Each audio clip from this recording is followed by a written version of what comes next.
Good evening, and welcome to the Dreary Midnight Podcast. My name is Lisa, my pronouns are she, they. My name is Celeste, my pronouns are she, her. And today is my episode, and we are talking about the disappearance of Agatha Christie. Ooh. Let's get into it. Intro music. Intro music.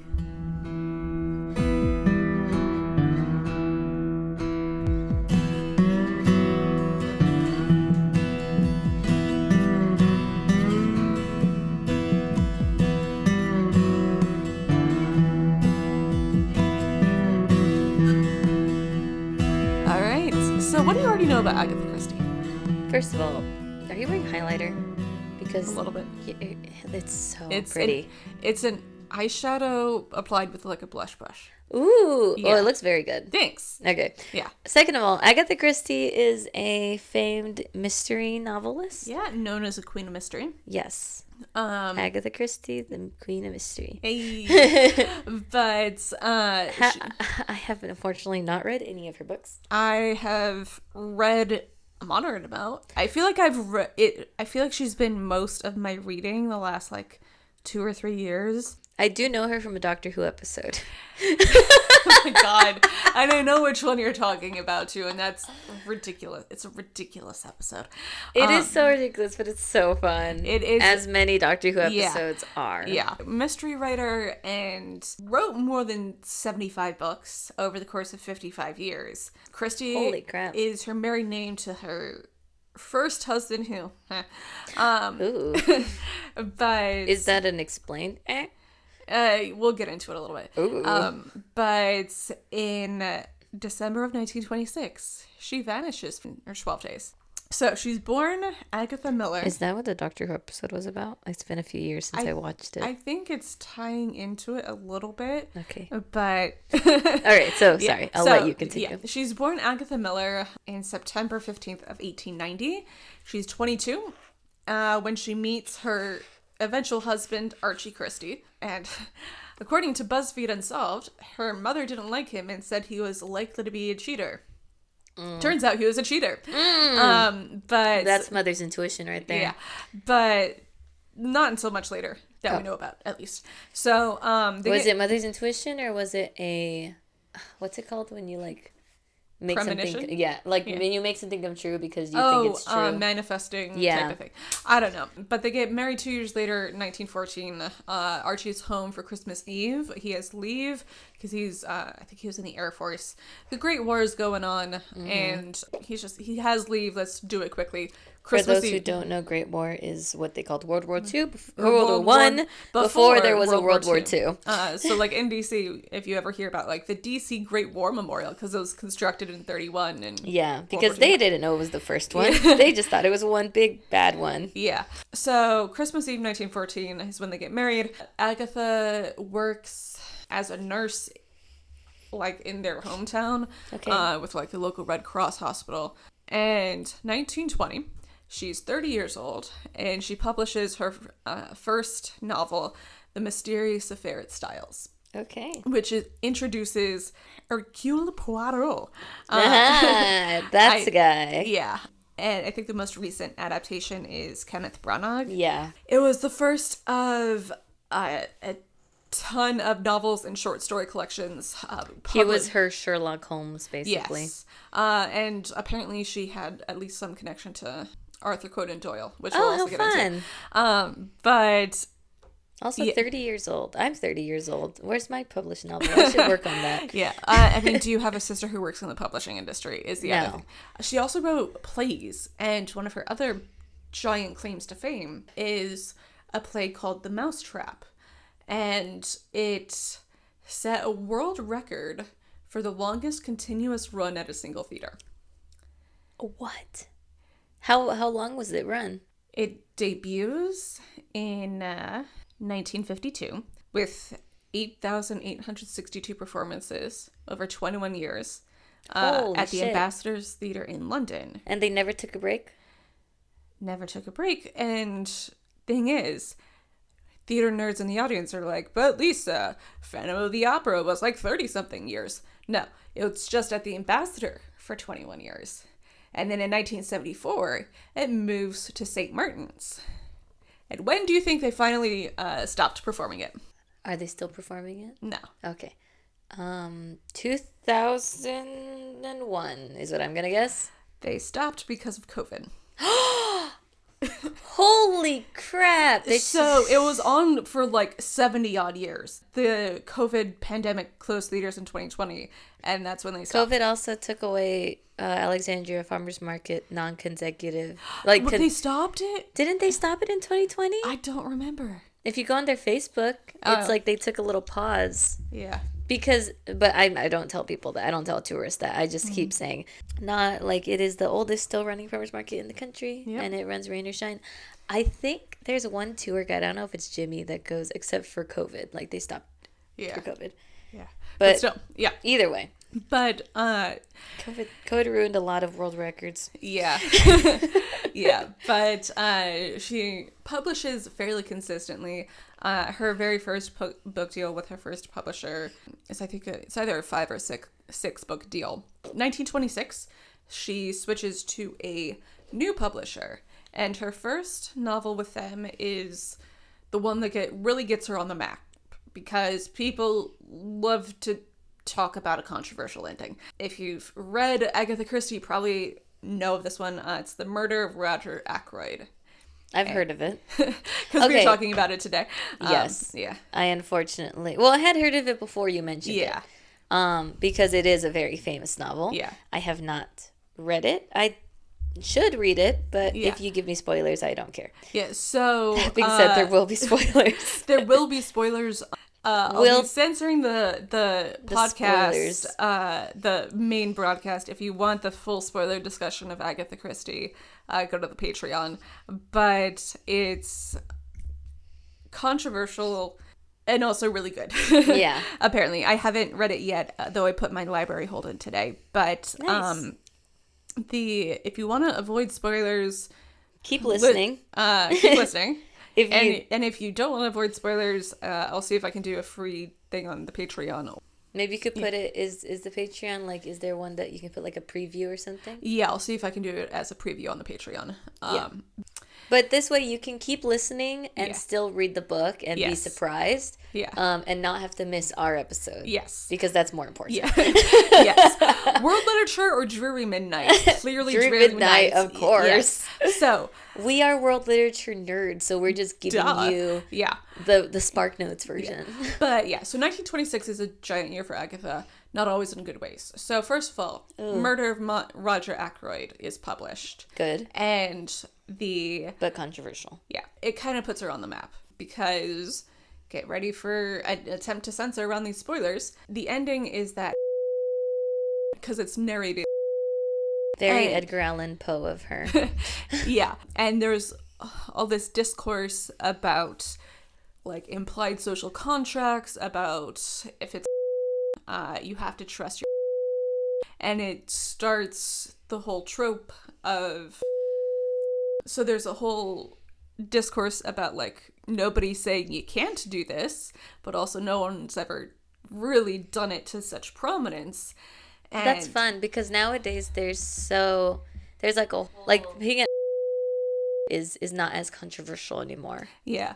But the thing is, I don't know if any other major mystery novel has done that to that extent. Like, sure, the trope exists, but the trope that started with Roger Ackroyd exists, but the ending of Roger Ackroyd hasn't necessarily been done, to my knowledge. Mm-hmm. Those of you who have read more mysteries than Agatha Christie, well, let me know. I'm sure that it's been done. It's been a few decades. Yeah. But I just can't think of one off the top of my head. Yeah.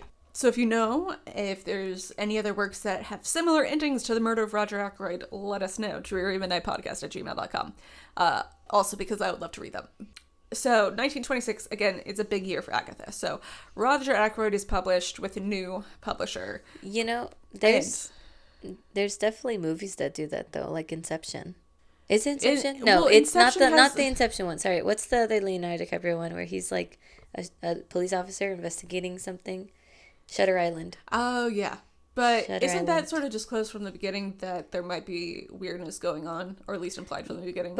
We should watch Shutter Island for payment. Yeah, so there's like movies that have done it. Yeah. Anyway, other things that happened in 1926. Her mother dies of bronchitis, and Agatha was always apparently really close to her mom, so it was probably a really big blow.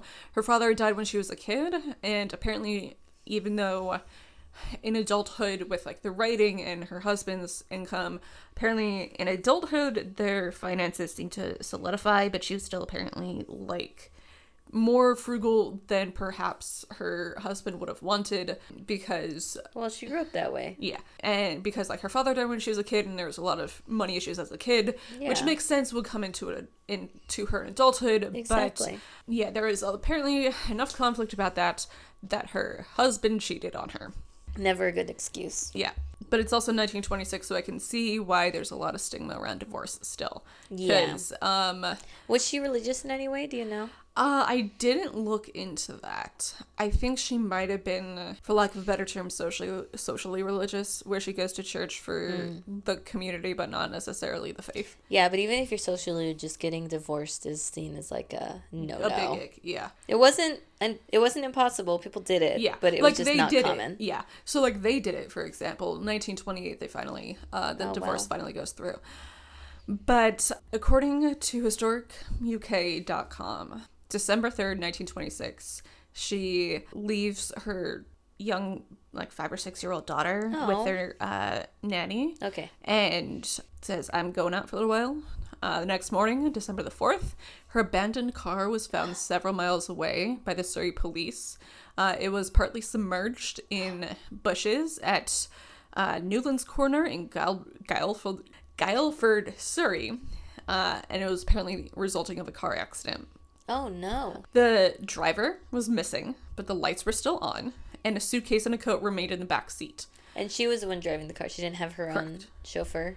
No, she was driving. Because according to the British National Archives, they had a write-up from the police search. And according to this write-up from the police search, again back in 1926, the car was found in such a position as to indicate that some unusual proceeding had taken place. The car, capital C, being found halfway down a grassy slope well off the main road, with its bonnet buried in some bushes, as if it had got out of control. Yeah, as if she had accidentally ran into something, yeah. In the car was found a fur coat, a dressing case containing various articles of ladies' wearing apparel, and a driving license indicating that the owner was Mrs. Agatha Christie of Sunningdale, Berkshire. So she had the license in there too. Yeah. So it's kind of weird because it's just like the car is in the bushes. Usually if you're running off somewhere, you would bring your change of clothes and your license that exactly. And your That's ID why that you thought to do it. Oh, her ID was in there. Yeah. There was no sign of like, I don't know if it said this, there was no blood or anything. So this was the police report, and so I feel like if there was some sort of they would have terrible, like if it looked like there was a broken window or a blood or whatever, I feel like they would have mentioned it because that was a police report. Obviously, a manhunt starts going on because she's becoming more and more prominent. Both Archie Christie and his mistress Nancy Neal apparently were under suspicion because... Well, yeah, no kidding. Yeah, because I don't know how long he was cheating on Nancy. How long how long before this had they filed for divorce? They had not yet filed for divorce. Oh, okay. That said, I don't know how long Archie had been seeing Nancy.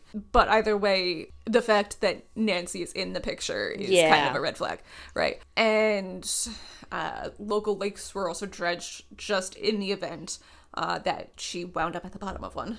Like, God forbid. So the husband was under suspicion. Obviously. The mistress was tangentially under suspicion. They dredged the bottom of a local lake, and apparently Sir Arthur Conan Doyle, according to Historic UK, started seeking the help of a clairvoyant to find Agatha using one of her gloves as a guide. What the fuck? Yeah. Okay, hold on. I want that sentence tattooed on my forehead. Fellow mystery writer Sir Arthur Conan Doyle seeking the help of a clairvoyant to find Agatha. All over. That's a long sentence to. I mean, we can have it in 2 lines. Yeah. Anyway. But like, what the heck? Okay. When was Arthur Conan Doyle alive? How old is he at this point? But no, he was like really into that shit. He like the whole spiritualism thing. Yeah. Well, yeah, I knew that. Yeah. So he was born May of 1859. And he dies in 1930, aged So he was 71. old. Yeah. 70-something? Yeah. Aged 71 when he dies. So he was in his like late 60s. Yeah. So, but again, he's always kind of a clairvoyant. He wasn't into that old. clairvoyant shit. Why? It was the lake near where they found the car? Yeah. Okay. What did the clairvoyant tell? What did the... It didn't say. Okay. But it became like a high volunteer search, in part because she's becoming a public figure, but also, I guess, shit like that doesn't happen. That would be such a flex if the author of Sherlock, was searching for you so hard that he... Yeah. But went to a psychic. This write-up from the UK National Archives includes some letters from members of the police force, including... All right, at editing Lisa, if this name is wrong, correct it now. But I think this is a letter from William Kenward to the Home Office about the disappearance and sort of justifying what the resources used. And it says, quote, "The lady disappeared under circumstances which opened out all sorts of possibilities. She might have been wandering with loss of memory over that vast open country around Newlands Corner, or she might have fallen down one of the numerous gravel pits that abound there and are covered in most instances with undergrowth and lying helpless in agony, or she might have been, as was strongly suggested to the police, the victim of a serious crime. Under no circumstances could the police of this district have justified any inaction in the matter." I feel like, and I don't know how this resolves, Yeah. but I feel like the most likely things is either she ran off or it was somebody else, because it doesn't seem like there was any sort of like, and then the door was open and her shoe fell off as she was tumbling down that. So, I don't know. Oh my God. Did I accidentally predict it? No, but yes and no. So, point being, there's a lot of like front page newspaper stories about like, oh my God, she's still missing. Meanwhile, Agatha Christie was checked into a nearby hotel under the name Teresa Neal. Oh. Neal as in also the surname of the mistress. And was kind of trying to figure out who she was. As in, she like, had amnesia? Yeah. Basically. And, like, was trying to talk to, like, the staff and, like, other visitors, saying, like, "Hi, I think my name is Teresa Neal. Have you heard that name? Do you know anything about someone called Teresa Neal? I'm trying to figure it out." And so it lends a lot to a lot of mental stress. And she saw the front page... but the mistress was Nancy Neal. Correct. But Agatha was saying her own name was Teresa Neal. Yeah. And sending out requests for, like, rewards for information about someone, the backstory of someone called Teresa Neal. Huh. And apparently she said she saw the newspapers with her own photo on the front page, and all she thought was, that's a weird thing to do, and I look weirdly like this person, but that's about it. Oh my gosh, she didn't even recognize her own picture. Yeah. And that's trippy. Yeah, it's so trippy. But again, it's a very big year for her. Big, not always in a happy way. Yeah. And probably, like, even if she's gaining fame, it's probably, like, stressful, plus the controversial ending of the book means that it's even more stress and probably plus negative her mother's stress. Death, plus her mother is dead, plus her husband is cheating on her. And it's their... And she has a daughter at home. Yeah. And their anniversary is Christmas Eve, and this is early December, so it's sort of like... It's a lot... And it's the end of year as well, so I feel like it's a time of a lot of, like... And this is probably her first Christmas without her mom. Yeah. And her dad's already died, and... she's always stressed about finances. Yeah. This poor woman. Yeah. And so it's very possible that she just... her brain just shorted out and needed a break. Apparently she'd sent... she's the youngest of 3, and she apparently had sent a letter to her brother saying, "I'm going to spend some time at this spa in Yorkshire. Oh, which is why she's like, here, watch my daughter, nanny. I'm gonna go to the spa. Yeah. And so, like, even if you have all your faculties together, like, taking a day or two to deliberately relax and decompress away from all of the people. And I mean, even if you're a fully mentally well person, there are gonna be times where you just need like 2 minutes where your child and your partner and your everything, you just need to not have anything claiming your attention. And so, like, I feel like nowadays, if she had her mental faculties together and had only been at the spa for like a day or two, then it's like, yeah, that makes sense. That is like, rest your brain, because clearly this has been a long year and you need to quell the overwhelm. Apparently, I only heard this one in BuzzFeed Unsolved, but apparently the brother mentioned to the police about the letter and it was completely disregarded. So they didn't look in Yorkshire at all. Why? Don't know. She's literally saying, this is where I am. Yeah. Yeah. They don't bother to check that?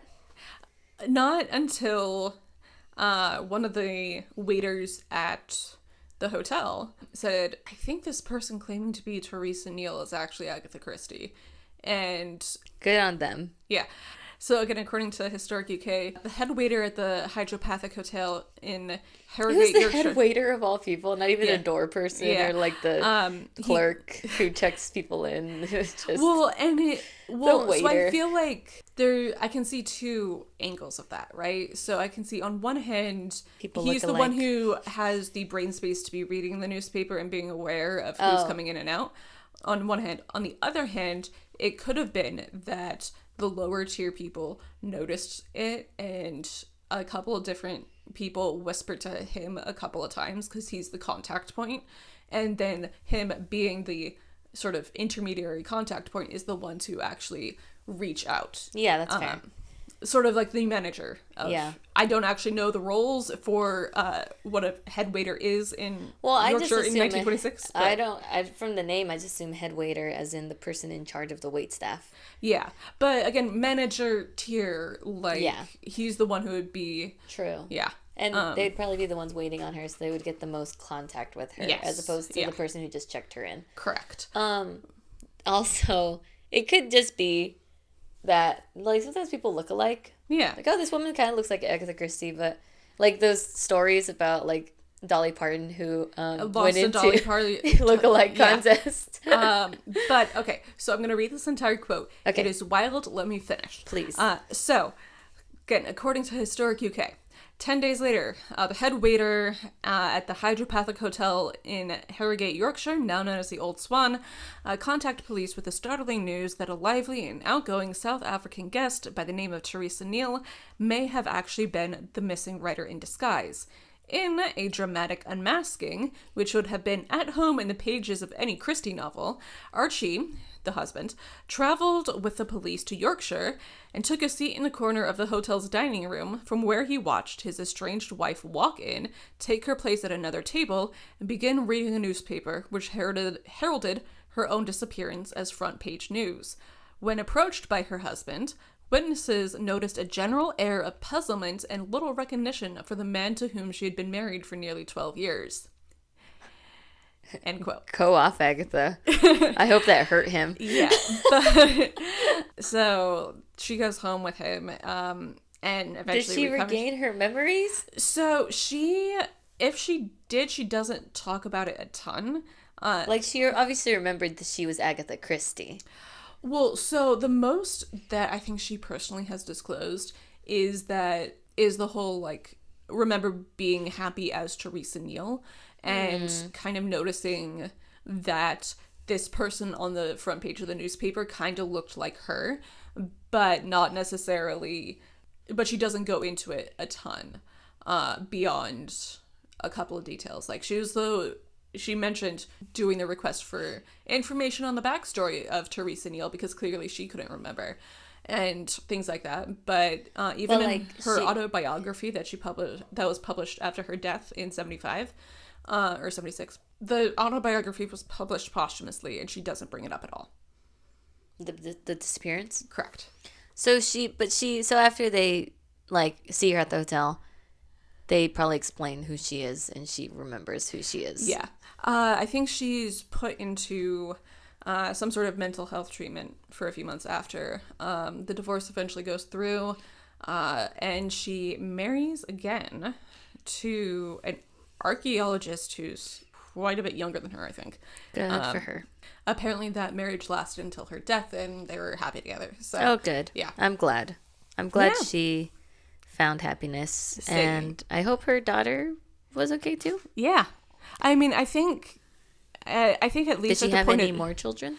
To my knowledge, I think it's just the one. And I think she was, at least at the time of driving off from her house in like December 3rd, possibly early in December 4th, she was fully intending to take a couple of days to go to the spa, rest a bunch, get her brain together, and then like in some way, like she broke. Yeah, some way she broke. And I think she was on her way to, I think she recognized that she needed to take a couple of days away from responsibilities and also people that were in some way causing hurt.